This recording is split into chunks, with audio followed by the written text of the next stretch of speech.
Namika.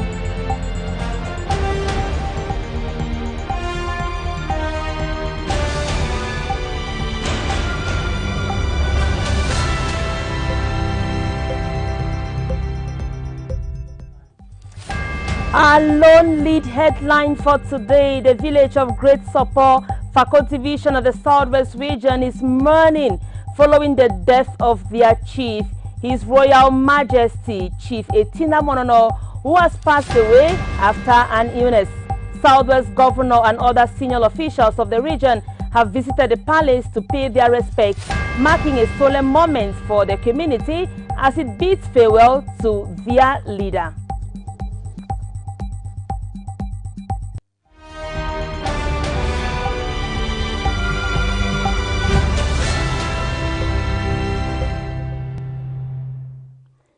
Hello there, dear viewers of Royal Television. You're welcome to today's edition of News. For presentation, my name is Frida Lena. As we told you in our lone lead top story for today, the death of the second-class chief of Great Support, His Royal Majesty Chief Etina Monono, has died.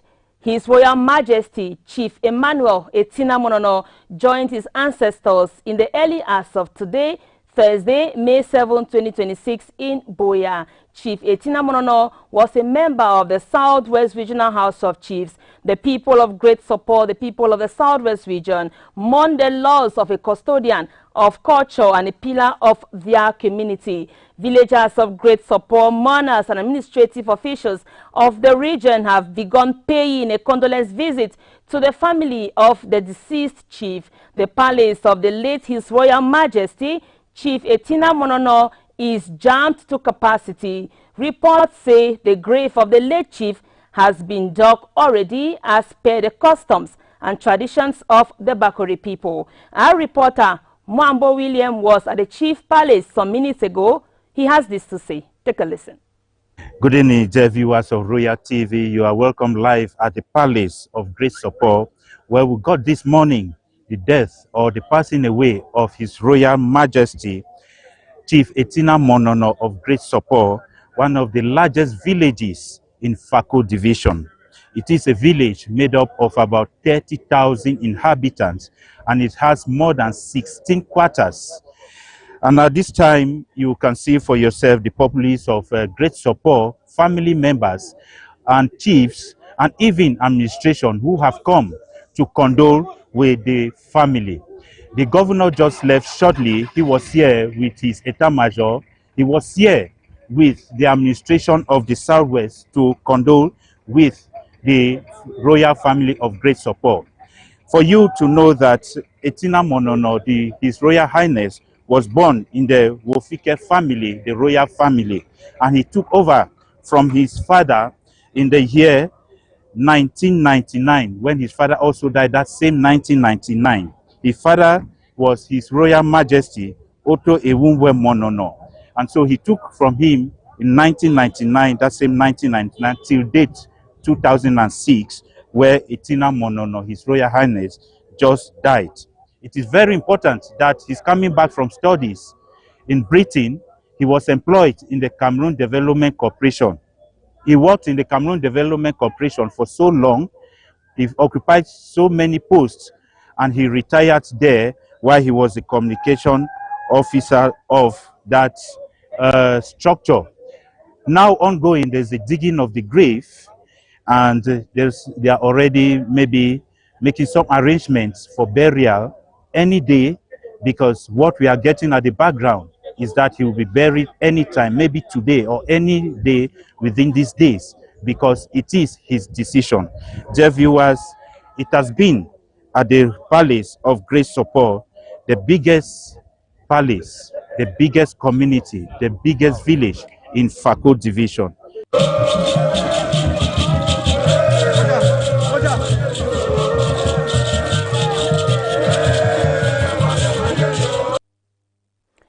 Our reporter Mwambo William there, following the death of the chief of Great Support here in Boya.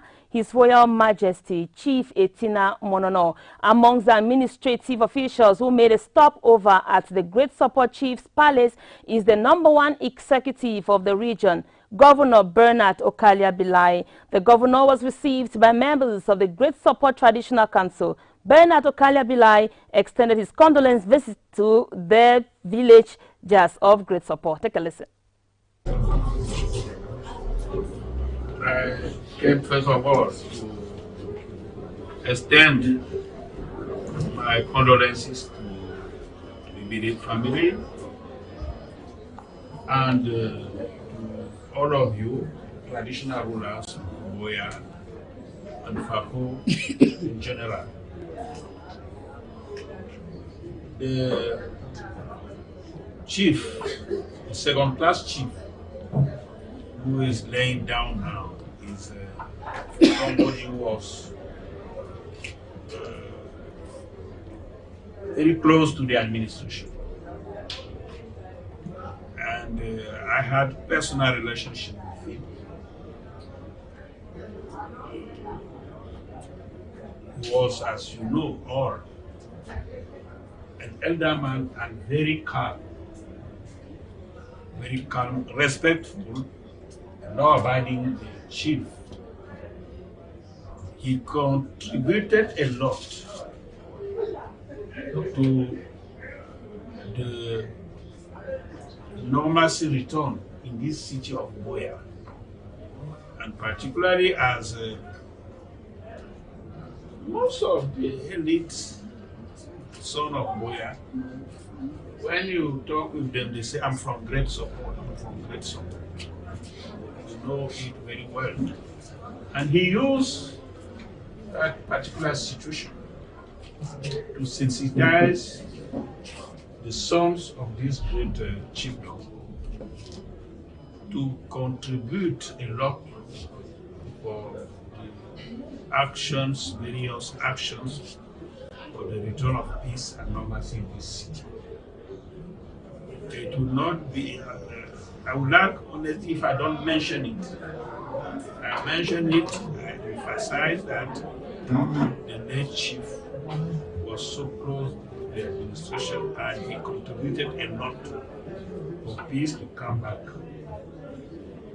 I received the sad news this morning. I know that he was not well, but we were not expecting him to ask that, knowing that he is somebody who was reserved in his way of doing things and even the way he was living. But you know, we believe to God, so we must accept the decision coming from the Almighty God.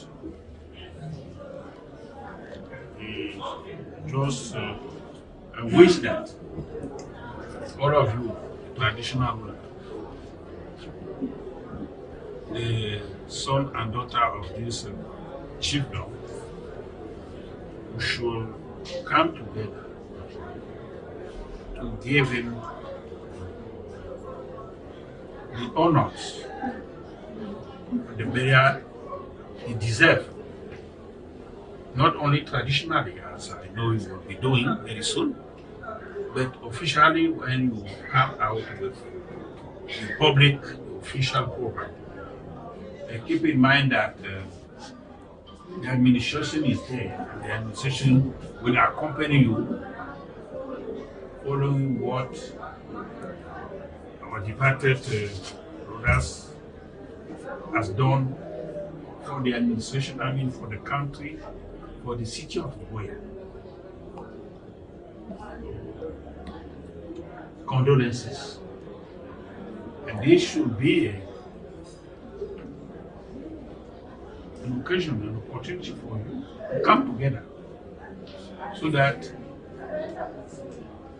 the community, the city of Boya, the state in Boya should not fail the passing away, I mean the empty throne should do everything before the throne in very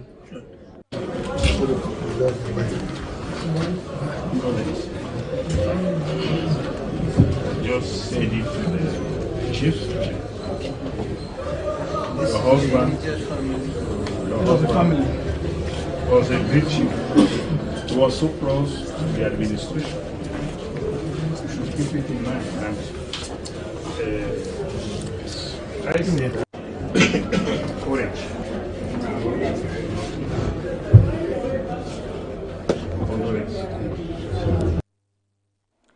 Royal Television also caught up with the son of the late chief. Eyole Monono says he saw his father dying in the early hours of today. He recounts the audio. Take a listen.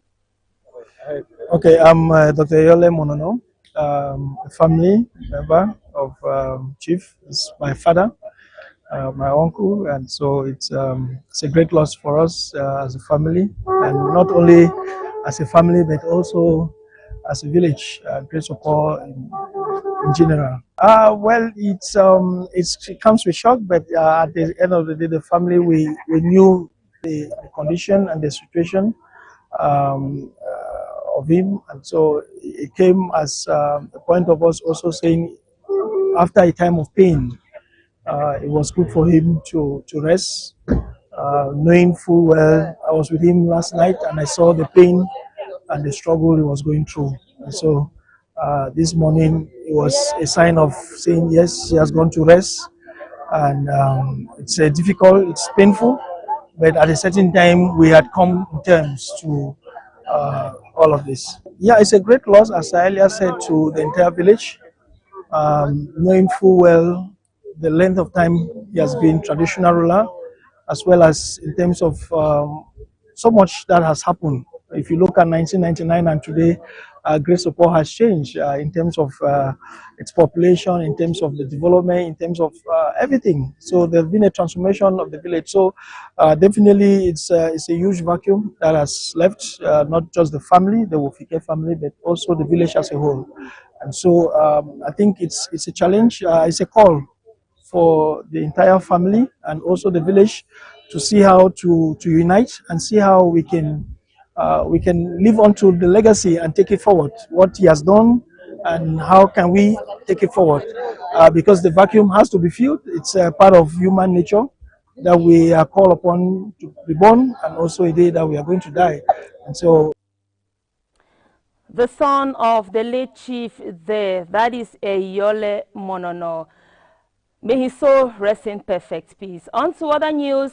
In Boya, tradition and modern governance converge as Fako chiefs, legal minds and community leaders gather to explore how traditional institutions can become engines of peace, stability and sustainable development.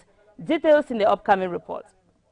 At the Parliamentarian Flats Hotel in Boya, chiefs, legal experts and community stakeholders have gathered for a 3-day seminar under the theme Traditional Institutions and Good Governance, Chiefs as Agents of Peace and Stability. Opening the session, the Divisional Officer for Boya, Dr. Abba Abdurrahman, urged chiefs in Fako to embrace this initiative, calling it laudable. He emphasized that sustainable peace begins with leaders who understand their role as agents of development and bridge builders within their communities. Well, the remark is that of, first of all, encouraging the organizers for coming up with such a laudable initiative, building the capacity of traditional rulers for them to be able to play their role fully. It's a very good initiative for the international broker law firm to come up with, and I also noticed that traditional rulers have responded present, which is a good thing, and I exhorted them to also encourage those who are lagging behind, because capacity building is always good, so that they can implement better in the interest of the entire community. So I think it's a laudable initiative. The seminar, organized by Bukas International Law Firm, is designed to equip traditional rulers with tools for effective governance and conflict resolution. We looked at the issues that we are facing in Fako. We looked at the issues that our leaders, our chiefs are facing. between breaching the chief and the administration. We deemed it necessary to see how we can educate our chiefs, both legally and other aspects, developmentally, to empower them to face their villages. And there are a lot of challenges that is going on in our villages today. Looking at some villages, insecurity, there are conflicts, land disputes, you can name it, and we can go on and on and on. Among the models presented were Youth and Women Inclusion in Traditional Governance for Sustainable Peace by Dr. Rose Egbembi and Chiefs as Mediators, Traditional Conflict Resolution and Peace Building Mechanisms by Dr. Etanyo. Day one ended with a powerful reminder, and I quote, "The chief does not resolve disputes because he has power over the people. He can only do it because the people have given him power over disputes." As the seminar continues, the hope is clear that traditional leaders will emerge not only as custodians of culture, but as champions of peace and stability in their villages. Shock and fear have grieved residents of Limbe following the brutal killing of a mobile money operator in broad daylight. Robbery at the GRA neighborhood happened yesterday in Bota Limbe. The unfortunate incident occurred at about 5 p.m. Guni Sonita tells us more. The victim, identified as Are Agbo Bawak Egbe Epuze Bechem Agbo, was shot dead on Wednesday, May 6, 2026, during an attack that has further raised concerns over rising insecurities in the town. According to several reports, the assailant made away with her money bag after the shooting, leaving the community in mourning and outrage. In reaction to the incident, mobile money operators in Limbe have staged a protest today, Thursday, May 7th. The demonstrators marched to the premises of the Senior Divisional Officer for Fako, Young Mekala, at Down Beach, where they carried out a sit-down strike, holding placards with messages such as "Our Lives Matter Too" and "The Killing Now and Protect Mobile Money and Orange Money Agents." The operators decry what they describe as targeted attacks on their profession since January 2026.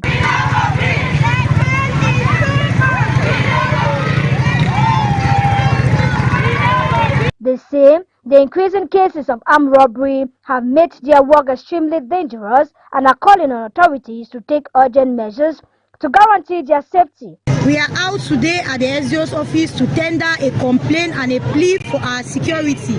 We, the Momo agents, have been constantly killed from January by armed gunmen.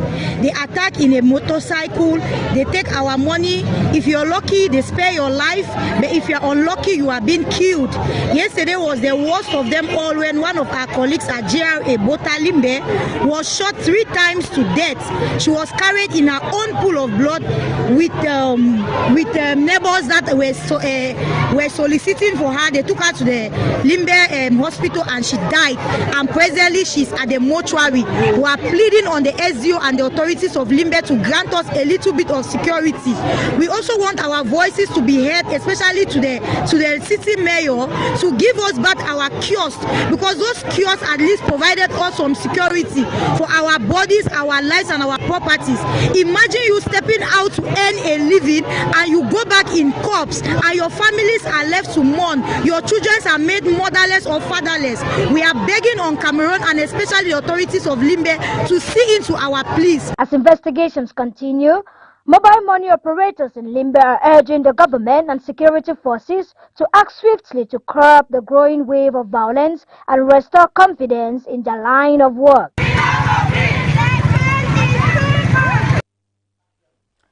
Sonita Ngunyi ending that report. We now take you out of the Southwest region, where some 3 new officers have been installed into the 12th Motorized Infantry Brigade in the town of Betua, East region of Cameroon. The new officers have been challenged by their commanders to work effectively in ensuring peace and safety in the East region while upholding the virtues of the profession. Natalie Njuma has the details.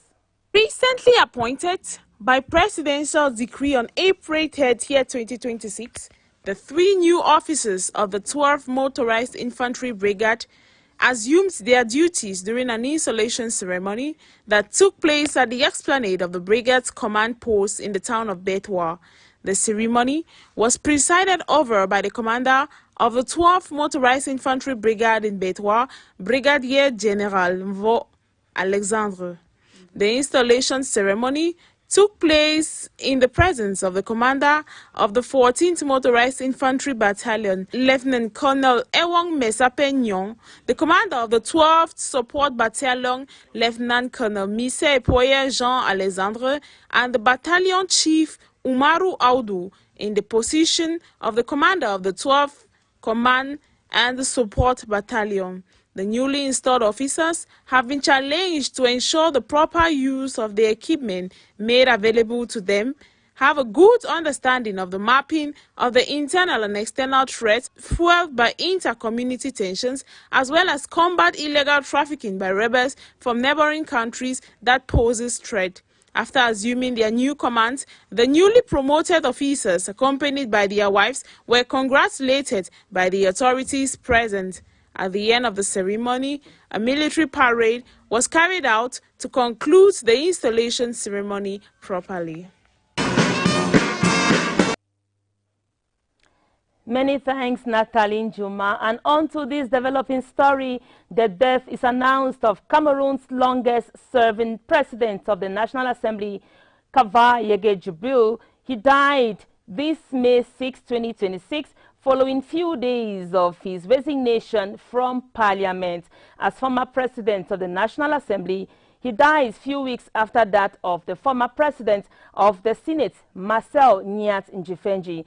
Staffman Mwambo William reports on Kavaye's journey here on earth. Take a listen. The parliament and the political corridors of Cameroon came to a standstill this Tuesday, May 6, 2026, as the death of one of the longest-serving statesmen was announced. The Right Honorable Kavaye Yege Jibril, President of the National Assembly of Cameroon for 34 years, was reported dead at the age of 86. For over 5 decades, his name was synonymous with the Parliament of Cameroon. From Mada to Yaoundé, from the classrooms to the traditional palace, Kavaye Yege Jibril shaped the legislative and the cultural life of Cameroon. Kavaye Yege Jibril, popularly known as the Dean of Parliament, was born on February 1, 1940 in Mada, Tokombere Division of the Mayo Sava Division of the Far North region. A proud son of the Mada ethnic group, his life mirrored the history of modern Cameroon. His early years were rooted in the Sahel. After primary education, he trained as a teacher at the Regional Center for Physical and Sports Education from 1960 to 1963. He began his career in Maroua, teaching physical education, earning him the nickname Professeur d'Éducation Physique in the 1960s. In 1965, he became Interdepartmental Inspector of the Far North. Kavaye's political journey began in April 1970 when he entered the Legislative Assembly of East Cameroon. After unification, he was elected to the National Assembly in 1973, where he served as Questor. He joined the Central Committee of the then Cameroon National Union, CNU, in 1975. He became member of the Parliament for Mayo Sava in 1983 and held the seat until his death. On March 31, 1992, he was elected President of the National Assembly, succeeding Lawrence Fonka Shang. He held the post for 34 years, making him the longest-serving president in Cameroon's parliamentary history. He stepped down on March 17, 2026, and was succeeded by Right Honorable Theodore Datuo. As a family man, he was married to about 4 wives and had about 15 children. Beyond politics, Kavaye was a custodian of culture. He became traditional ruler of the Mada in 1971 and served as national president of the National Forum of Traditional Rulers, and he was a devout Muslim and a loyalist to President Paul Biya.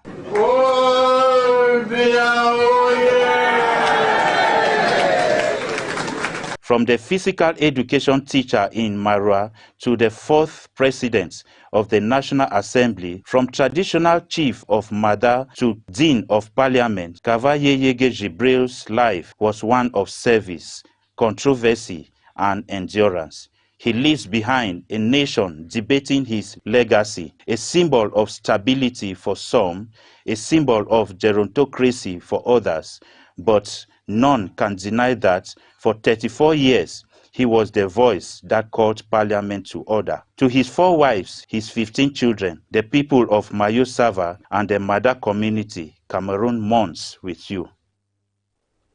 You're listening to News Hour on Royal Television, where we beam live from Buea. We want to take you now out of the country, where South Africa has called on African countries to confront the growing instability, conflict, poverty, and unemployment driving migration across the continent, insisting that long-term solutions must address the root causes forcing people to leave their home countries. Nanga Sonia has a foreign page. South Africa hit back Wednesday against charges of xenophobia after protests against undocumented migrants and said African nations should address issues like instability and bad governance causing their people to leave. A series of anti-migrant protests in recent weeks across Africa's most industrialized country, along with claims of attacks against foreigners, have prompted Nigeria and Ghana to voice concern. South Africans are not xenophobic, presidential spokesman Vincent Magwenya told reporters. In fresh demonstrations on Wednesday, hundreds of people marched in the eastern city of Durban and other centers to demand that the government take actions against undocumented migrants operating businesses such as small shops. Demonstrations in previous months have also sought to deny undocumented foreigners access to South African clinics and hospitals. In talks on Tuesday, Mozambique's President Daniel Chapo and South Africa's President Cyril Ramaphosa had agreed the continent needs to work together to address the issues that are behind these levels of migration. These included conflicts, issues of instability, and in some areas, the misgovernment that causes people to migrate in large numbers and seek refuge in different parts of the continent, including South Africa. There should be willingness to constructively engage on what are these issues and factors behind people seeking to leave their countries of birth and seeking refuge elsewhere. Nigeria has announced emergency repatriation flights for its citizens living in South Africa and warned Pretoria Monday that it was not doing enough to tamp down on anti-immigrant threats and harassment. Ghana summoned South Africa's envoy in late April over several xenophobic incidents. Magwenya say the label of xenophobia was a lazy analyst that risked unfairly maligning South Africa in the same way as false U.S. claims of a genocide against its white minority. A Tunisian court has sentenced former Justice Minister Noureddin Biri, a senior figure in the opposition Ennahda movement, to 20 years in prison over allegations linked to the granting of passports and citizenship documents to foreign nationals wanted in terrorism-related cases. According to Tunisian state media, the case concerns accusations that fraudulent documents were issued during Biri's tenure as Justice Minister in 2012. Biri and his legal team have denied all charges, describing the case as politically motivated. Biri is already serving a separate 43-year sentence handed down last year in a case related to conspiracy against state security, one of several prosecutions targeting opposition figures in Tunisia in recent years. The ruling comes amid growing criticism from international rights groups over what they described as an intensifying crackdown on dissent under President Kais Saied. Since Saied dissolved parliament and expanded his powers in 2021, dozens of politicians, journalists, lawyers, and activists have feared arrest and prosecution. Tunisia, once hailed as the Arab Spring's only democratic success story, has increasingly faced concerns over judicial independence and civil liberties as opposition leaders continue to receive lengthy prison sentences.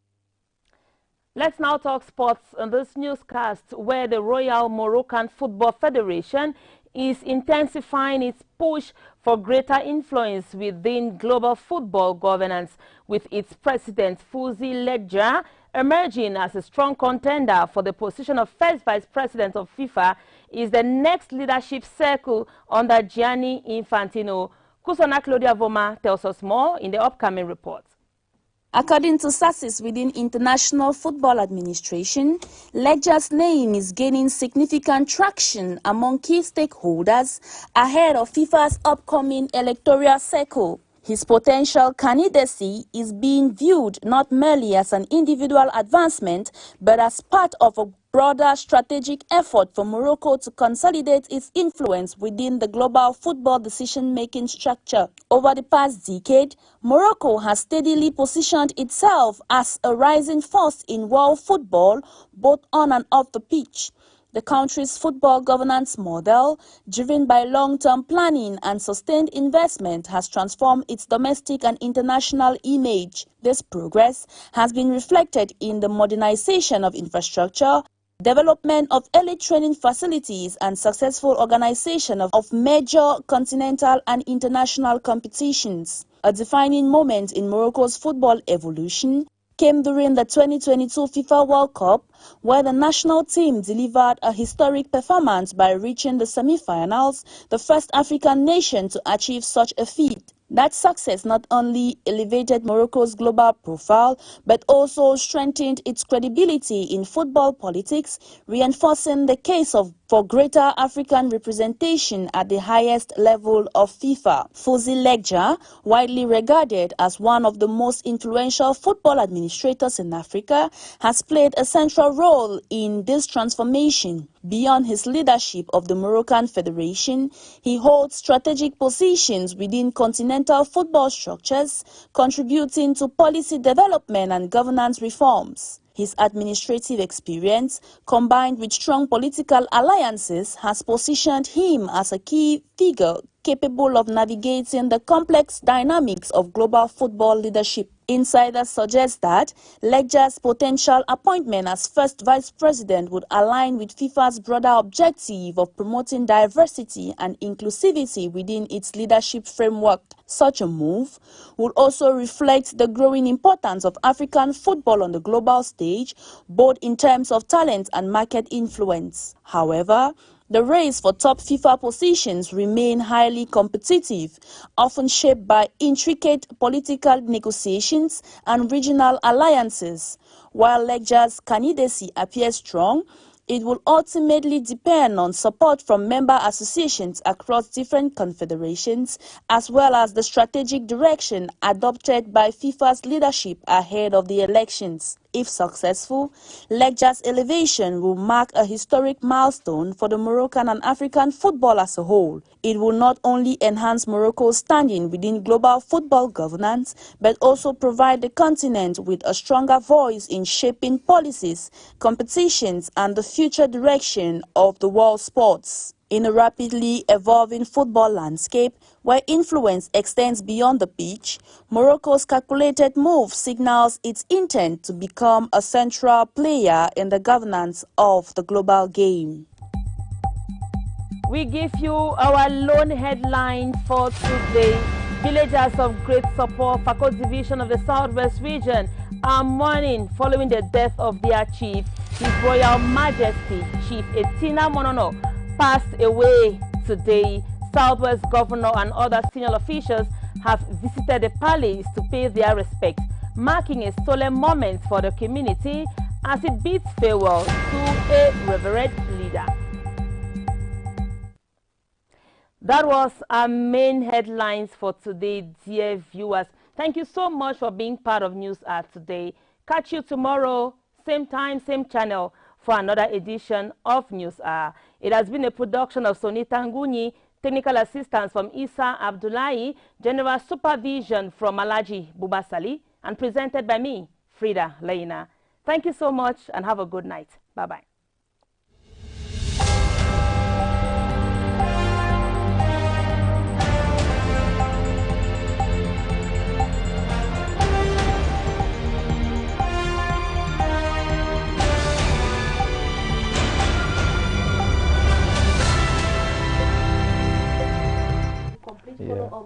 Yeah. So